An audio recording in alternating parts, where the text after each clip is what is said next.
One thing is certain, the villains from Cartoon Network are all memorable, but somehow some are fan favorites, while others are hated for their annoying personalities, or simply because they are villains we love to hate. Here's a ranking of the most beloved and most despised villains.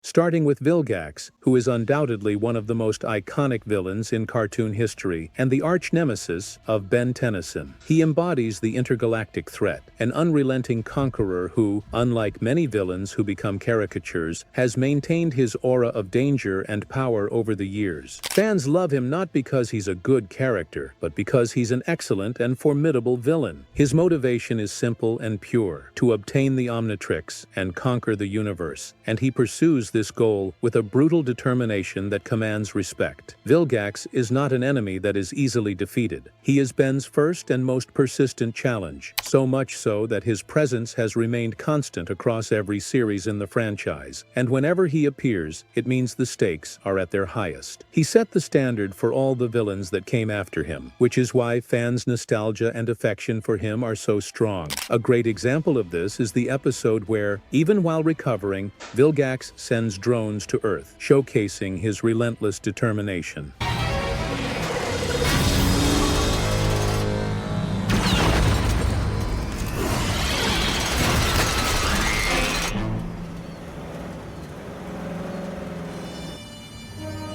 What's going on over there? I'm sure the local authorities have the situation well in hand. Vilgax's strength is legendary. He is a warrior who has survived catastrophic injuries and always comes back stronger, more cybernetic, and more dangerous than before. He doesn't rely on cheap tricks. He trusts in his brute strength, tactical intelligence, and warfleet. His sheer power is undeniable, as we saw in the episode where he faces Ben, has 4 arms, and demonstrates overwhelming strength.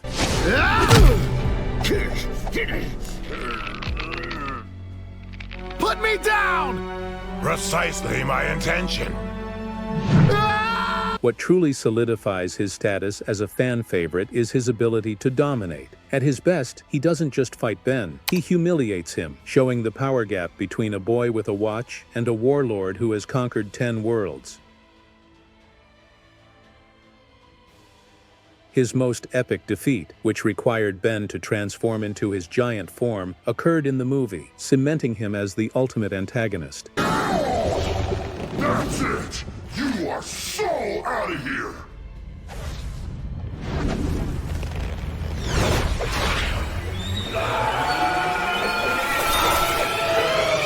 This constant, palpable threat is what makes every confrontation with him an epic event. He's not just an obstacle. He's the ultimate test for the hero. One of the most tense moments came when Vilgax defeated Ben and forced him to give up the Omnitrix to save his friends. Here's what's going to happen, Ben Tennyson. You're going to give me the Omnitrix, or I'm going to kill your friends.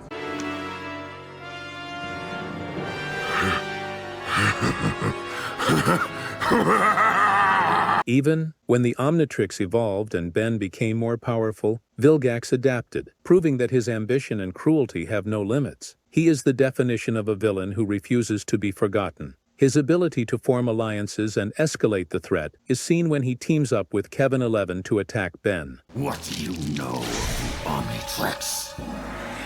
If you mean the watch thingy that turns Ben into those alien heroes, plenty.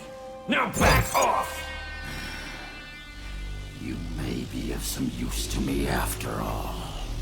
You took the words right out of my mouth, pretty boy. This is why, despite being the villain, Vilgax is consistently ranked by fans as one of the best characters in the franchise. He is the necessary chaos that elevates the story and the hero's journey. He is the force of nature that Ben must overcome to become the hero he is destined to be. Vilgax is the gold standard for evil in Ben 10. But while Vilgax is beloved, Will Harang doesn't receive the same treatment. Will is easily one of the worst villains in Ben 10. Will Harang is the type of character that fans love to hate, but for the most part, he's just hated. He's the archetype of the sensationalist journalist, obsessed with turning Ben Tennyson from hero to public menace. Harang is Ben 10's version of J. Jonah Jameson, but unfortunately, without the charisma and comedic relief that make the Daily Bugle editor so memorable. But could you pay me in advance?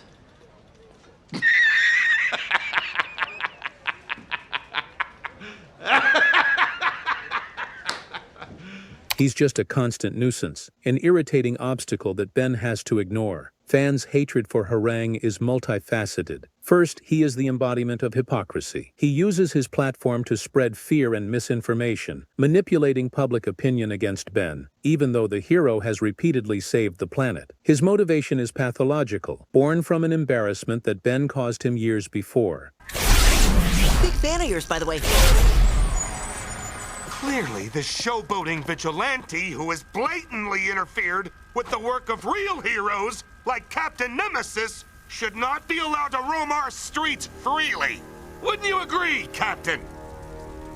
The crucial difference between him and Jameson is that Harang doesn't just shout. He actively becomes a villain, using his influence and resources to try to destroy Ben. He isn't a villain of strength, but one of influence, which makes him even more frustrating for the audience. He is the villain fans despise the most because he represents the public's distrust and ingratitude, something that Ben himself has to constantly deal with. He's the background noise that never stops. Looks like you and Harang finally agree on something. Captain Nemesis is a real American hero. Only a pinhead would compare decades of self-sacrifice and courage to the childish, destructive antics of illegal alien Ben Tennyson. The hatred for him reached its peak when he started building giant robots to attack Ben, showing that his hatred was so irrational that he was willing to put the city in danger just to prove his point.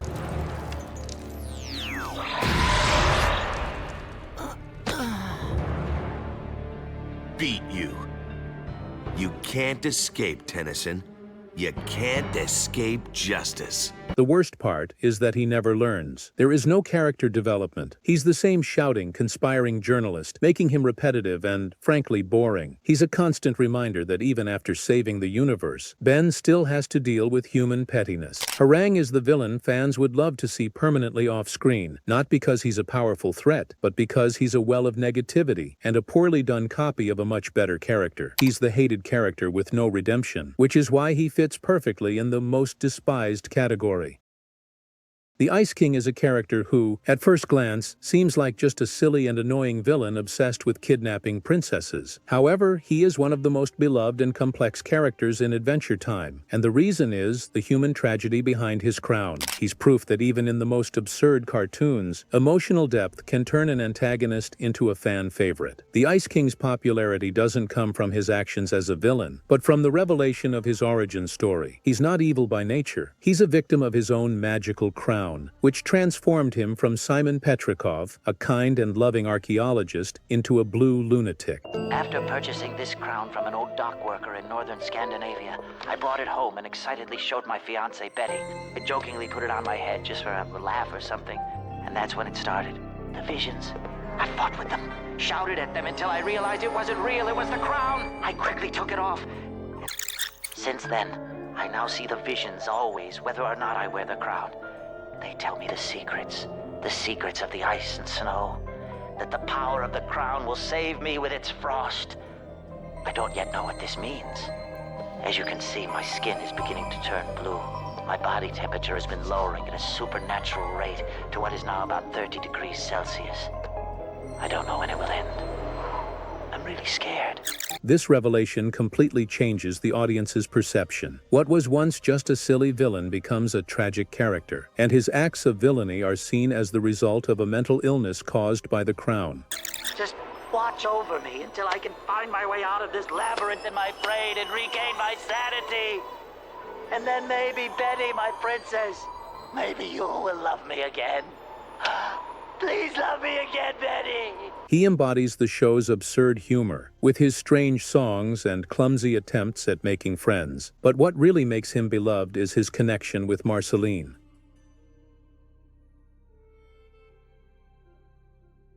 Man, this is a boring movie. I like the book much better. You're so silly, Simon. Yeah, I suppose so. The relationship between him and Marceline, where he was her guardian Simon Petrikov after the Mushroom War, is one of the most emotional arcs in the series. It's a constant reminder of the sacrifice he made. I'm just glad you're okay. Do you feel awesome? Mm-hmm. I love you, Simon. I love you, Gunter. The Ice King is loved because he represents loss, loneliness, and sacrifice. He's the unpredictable chaos of the show, but with a broken heart that the audience understands and forgives. I'm in. Ow, ow, ow, ow, ow. You're not going to put it on, are you? I have to protect us. But you're gonna act weird again. Don't worry, I can control it better now. It's okay. BRB. He's the kind of character who, despite being a constant nuisance to Finn and Jake, is essential to the soul of the series, and that's why he is one of the most beloved. While the Ice King is adored by fans, Darkseid receives hate. Darkseid in Teen Titans Go is the epitome of what fans most despise about the series, the complete caricature of an icon. He is the villain who should be the embodiment of cosmic tyranny, but instead, he's reduced to a recurring joke, and that's why he's so hated. The anger isn't aimed at the character himself, but at what the show has done to him. The structure of his presence in the series is frustrating because he's hated for being hypocritical and for not doing what he's supposed to. He's supposed to be a warlord, but instead, he acts like a spoiled teenager. Fans' hatred is justified by the infantilization. Darkseid, the being who the Justice League can barely face, is turned into a talent show judge. You appear to have the scratchies of the throat. I have been fighting this cold for the longest time.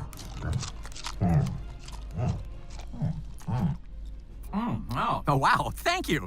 My throat feels so much better. The show takes the most feared villain in the DC universe and places him in ridiculous situations, which is part of the show's humor, but it deeply frustrates fans of the original material. He becomes the symbol of the loss of seriousness. It will be your funeral! It will be yours!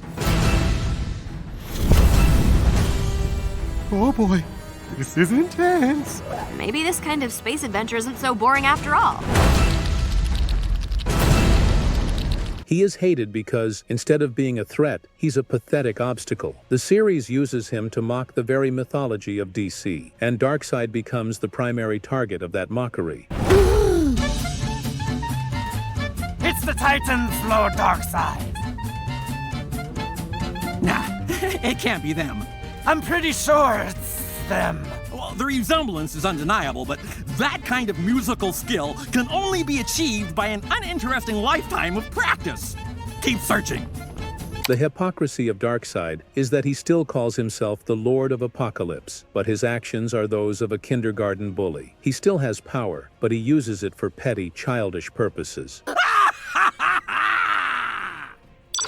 The worst part is that the show repeatedly uses him, reinforcing the idea that the most powerful villain in DC is nothing more than a comic sidekick. He's the villain who has lost all dignity, which is why he fits perfectly into the most despised category.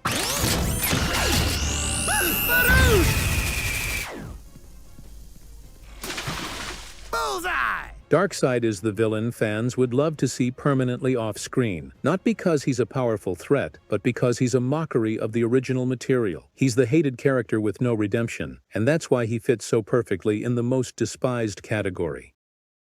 But if we're talking about a villain who, despite being the very incarnation of evil, is still revered and admired by fans, that villain is the Lich. The Lich is, without a doubt, one of the most beloved and respected villains from Adventure Time, and the reason is his pure and relentless representation of evil. Unlike other villains who are comedic or have tragic backstories, the Lich is the manifestation of cosmic evil, and it's this seriousness that makes him so fascinating. He is the perfect antithesis to the colorful and silly world of ooh. The Lich's popularity comes from his ability to be genuinely terrifying. In a cartoon that often relies on humor, the presence of the Lich serves as a grim and constant reminder that the universe is vast and indifferent.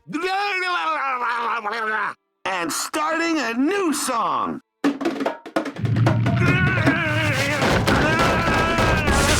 He has no jokes, no secondary motivations. He simply wants the end of all life. This seriousness is what makes him a top-tier villain. He's not just an obstacle for Finn and Jake, he's a force of nature, and the only way to stop him is with the power of love and life, which he despises. At the heart of this tree is an ancient evil, held in a prison of amber. The Lich. His only desire is to destroy life. If you fail, he'll kill everyone. No, that will not happen. The Lich's voice is one of his greatest assets. The slow, deep, and menacing delivery of his lines, especially the iconic fall, elevates him from a mere monster to a philosophical entity of terror. Fall. We will sail until every light has been extinguished. You are strong, child, but I am beyond strength. I am the end. And I have come for you, Finn. Despite his few appearances, the Lich's impact is felt throughout the series. He is the catalyst for many important events, and his threat looms over Ooo, even when he's not on screen. The Lich is loved because he is the real villain in a world full of silly antagonists. He is the element that gives weight and seriousness to the show, and his nihilistic philosophy resonates with many fans. There is only darkness for you, and only death for your people. I will command a great and terrible army. And we will sail to 1 billion worlds. We will sail until every light has been extinguished. This fascination with the pure terror of the Lich is evident across the internet. His most iconic moments, like the fall speech, generate millions of views on YouTube, with compilations of his scenes and analyses of his lore consistently popular. The Lich isn't just a villain, he's an icon of terror in animation, and that's why he is one of the most beloved.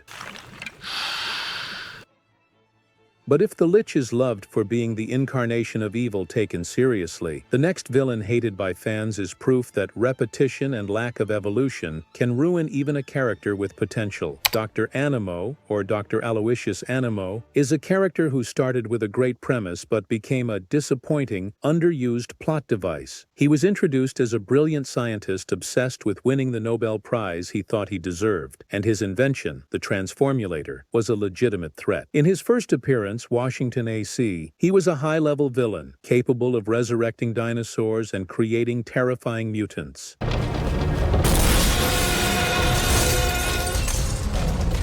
Kelly, I believe you have something of mine. I'd like to thank the committee for this honor. The problem is that instead of evolving, Dr. Anemo got stuck in a vicious cycle. He became the filler villain, the antagonist Ben faces when the writers need a quick and familiar threat. In every series, the plot is always the same. Escape from prison, use the Transformulator to create mutant animals, and try to take over the world. It's a recycled script that loses its charm with every repetition. The time has come. Soon I, Dr. Aloysius Anemo, will bring about a new world order. And they thought they could lock me up forever. No, no! Okay, time for a little one-on-one.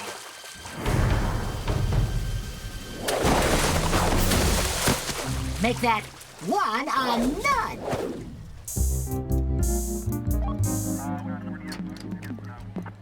Fans' criticism is that he no longer represents a real challenge. He's easily defeated, often by Ben without even needing to transform into the right alien, or by Gwen and Grandpa Max. The scientific genius who once threatened the capital of the United States has become a generic mad scientist, just there to be the hero's punching bag. The worst part is that he had the potential to be a tragic, recurring villain, someone who would force Ben to use his intelligence, not just brute strength. If they had made him a real threat, someone who challenged Ben in new ways, the character could have worked. But no, Dr. Anemo was just there to fill screen time. The feeling is that he was pushed into too many episodes, especially in later seasons, just for being a familiar face, with no new ideas for him. He became the villain no one asked for, the equivalent of a filler episode you skip during a marathon. He simply disappears, or is defeated in an anticlimactic way, only to return the next season with the same plan. It's this lack of evolution and the endless repetition that makes him one of the most hated villains among Ben 10 fans. He is the definition of wasted potential. Call off that buck-toothed varmint, or you're gonna be the one who needs a doctor. But while Dr. Anemo is hated for his purposeless repetition, the next villain is proof that repetition, when done with style and charisma, can be the key to winning over fans. Mojo Jojo is undoubtedly the most iconic and consistently entertaining villain from the Powerpuff Girls. As a mad scientist, he embodies the archetype of the evil genius obsessed with world domination. But what makes him a fan favorite is his inimitable personality. He's eloquent, dramatic, and redundant, often repeating the obvious. But it's precisely this trademark that makes him so memorable. Yes, with these jewels, the magic curse of the ancient Anubis Doghead will finally be unleashed, and then the human race will bow down to me, Mojo Jojo! All right, you miserable flea-bitten curs, heal! I, Mojo Jojo, am your master, and you shall obey my commands like the dogs you are. Because I am your master, it is I who you will obey. Obeying commands is what you'll do. I will give you commands, and you will obey them.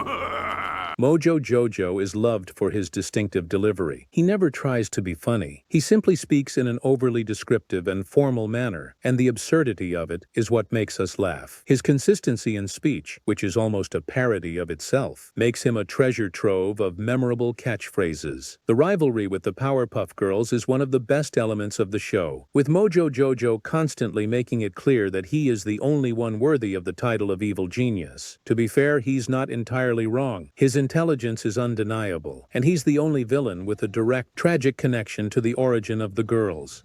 You three came along. The blast of chemicals that created you also affected me as well. My simple simian brain began to mutate and grow. Plus, there was nothing I could do to compete with your girlish charms.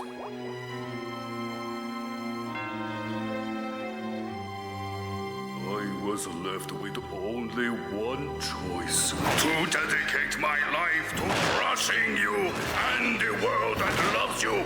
It is on that day that Jojo became Mojo Jojo! Mojo Jojo's backstory as Professor Utonium's pet monkey, who became the catalyst for the creation of the Powerpuff Girls, adds a layer of sympathy. He's a villain who, in a way, was abandoned and replaced. This tragic origin, combined with his grandiose but almost always failed plans, makes him a villain you can't help but root for, to see, at least once, succeed. His plans are always epic, but he's the kind of villain who gets distracted by his own eloquence, giving the girls time to defeat him. He's selfish, arrogant, and completely out of touch with reality, but somehow that's exactly what makes him so fun to watch. He never tries to justify his actions or pretend to be better than he is. He's the original evil genius, dramatic and unfiltered, and that's why fans love him. Mojo Jojo is the perfect villain for the series, an evil genius who, deep down, is harmless and hilarious. He's the definition of a villain you love to hate, or rather, love to love. But while Mojo Jojo is loved for his comedic consistency, the next hated villain is proof that sometimes the execution of a character is so unsatisfying that their presence becomes uncomfortable. Maja, the Sky Witch, is a villain who, despite playing a crucial role in Marceline's story, receives a lot of hate from fans, and that's no surprise. Her storyline is built around a single purpose: to be the plot device that steals Humbo. The problem is that, in a series known for its depth, Maya feels superficial. She has no clear motivation beyond her magic, and her presence feels forced, rushed, and frankly irrelevant to the world of Ooh. So you purchased Tambo? From some weenus named Ash? That's right! He was a weenus, so I wrote it on there as my personal joke. But the sale is still legit. Hambo's mine! His body's all juice-logged with sentimental affection. A savory spell spice. So get out of my face, all right? Unlike other villains, who even though they're evil, have charisma or a redemption arc, Maya is simply disturbing. Her voice and design are irritating, and while Adventure Time loves to expand its universe, the introduction of Maya, only to have her quickly resolved, makes her feel like a writing mistake. There's nothing redeeming about her, and the fact that her storyline is wrapped up so anticlimactically, just so Marceline and Princess Bubblegum could have a moment, makes her one of the most poorly executed characters characters in the series. She's not a memorable threat, she's just a convenient obstacle. The way she's used in the plot reminds me of Uram from Jujutsu Kaisen, a character that exists solely to support a main villain, with no arc of her own.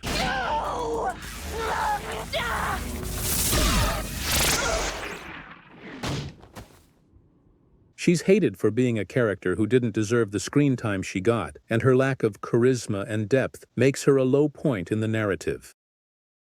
But while Maya is hated for being a poorly executed plot device, the next beloved villain is proof that a character can be terrifying and still win over fans. Katz, from Courage the Cowardly Dog, is a character that sparks debate. On one hand, he's a cold sociopath, a criminal, and a murderer who uses his business as a front for committing atrocities. His plans are bizarre and disturbing, and his tendencies toward his guests are, to say the least, questionable. But here's the secret: he's an incredibly well-written villain.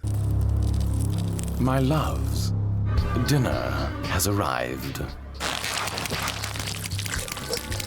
Oh, and by the way, your web is such a mess. Clean it up, will you? The dark humor surrounding him is undeniable. His calm demeanor, soft voice, and signature theme song keep things consistently fascinating. He's not a random monster. He's a criminal businessman who executes his plans with cold elegance. He has the charm, style, and sophistication that make him the perfect arch-nemesis for Courage. I swim to safety, and substandard cruises will be ruined. My company, Cat Submarine Cruises, will get all the underwater vacation business. Don't you think this is a wee bit extreme? Ta-ta.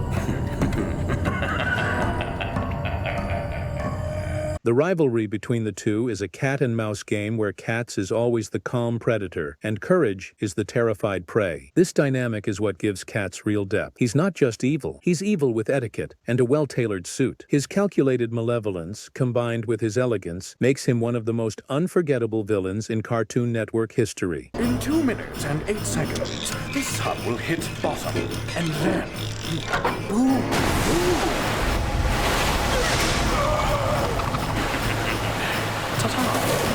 He's selfish, cruel, and completely remorseless, but somehow, that's exactly what makes him fun to watch. He never tries to justify his actions or pretend to be better than he is. He's original, calm, and chillingly sophisticated, and that's why fans love him.